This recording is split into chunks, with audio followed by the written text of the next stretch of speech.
All right, today I'm going to be answering one simple question, and that is, do running shoes matter?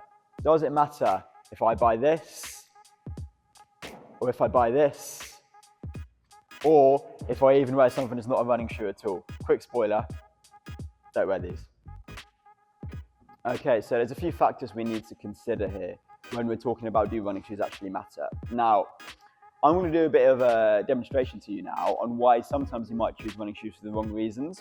Because if you ask your friends, a lot of them will say, go get a gait analysis, which in general is good advice. But the gait analysis is a very small part of the process when it comes to buying a shoe. How do I know this? Well, I used to do it. It used to be my job at a local running store near me. So I know exactly how this works. Now, disclaimer, this isn't a gait analysis using advanced technology that you'd see in a lab, because most people won't have access to that. This is the gait analysis where you do a slow motion video and you're looking for overpronation, okay? So whether you want to call it gait analysis or not, you're looking at overpronation, which is what most running stores will do for you, okay? Now, I've got different shoes here. I've got the ones I'm wearing, which are the Asics Nova Blast. I've got Puma Deviate Nitros. I've got some Metcons, just to prove a point, and Brooks Launch. We're going to see how they differ on the treadmill. Now, what I'm looking for is overpronation. So, pronation is when your foot, you land on the tarmac outside of the foot goes to here, that's pronation. That happens, everyone does it. Overpronation is where you roll in a little bit. This side of the shoe might lift off the treadmill, so you want to avoid that. But if you see small amounts, it's not an issue. But if you see something like this, where your ankle's nearly touching the treadmill, then you could be in Snap City, potentially. So, is overpronation even relevant? Research is mixed, if I'm being honest, hence why I'm saying small amounts are going to be fine for you. But sometimes it can explain issues that you have with ankles, knees, and hips, because they're also closely linked. Issues at the ankle can link to the knees and hips and vice versa, okay? Let's have a look at what this looks like then. Let's start with the shoes I'm wearing. Asics Nova Blast. Now, I'm going to tell you now, which might surprise you after you see these videos, these are the shoes that I'd run in over all of these.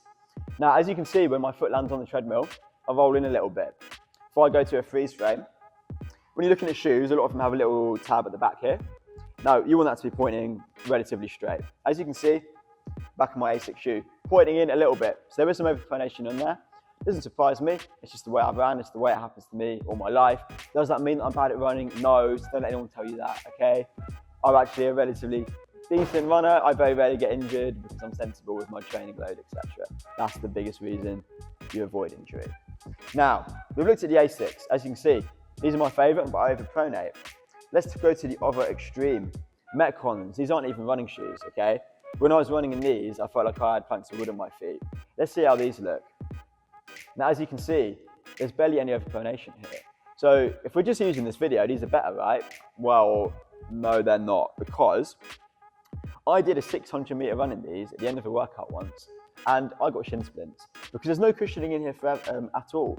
You need cushioning to absorb the impact of the tarmac, especially if you're doing miles per week, okay?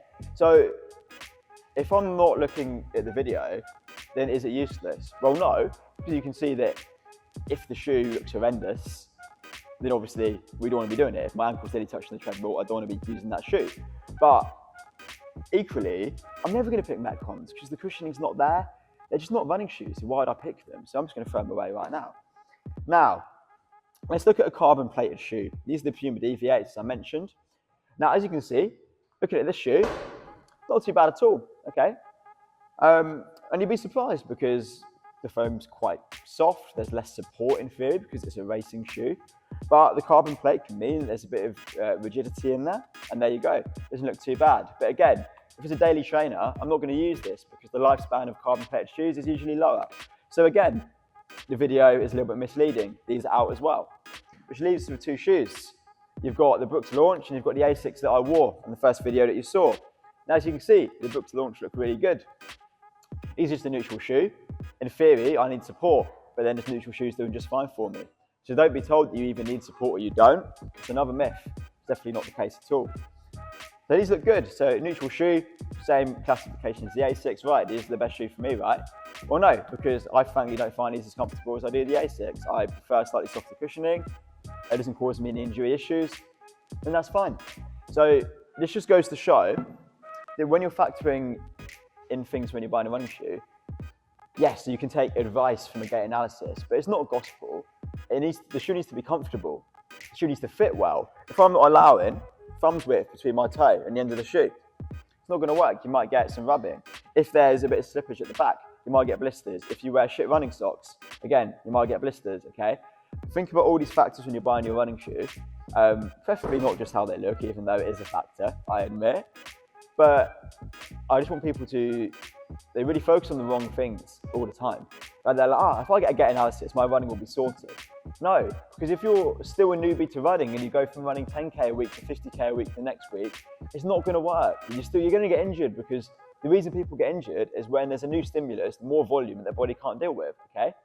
Now, it's recognizing that and maybe taking a step back, which requires much more willpower than it does just to go and pull the trigger on some new shoes. So use this video as a word of warning. And to answer my question, do running shoes matter? Yes, but as I've explained in this video, it's not for the reasons that you think. I hope you enjoyed the video. If you've got any questions, let me know. And I'll see you in the next one.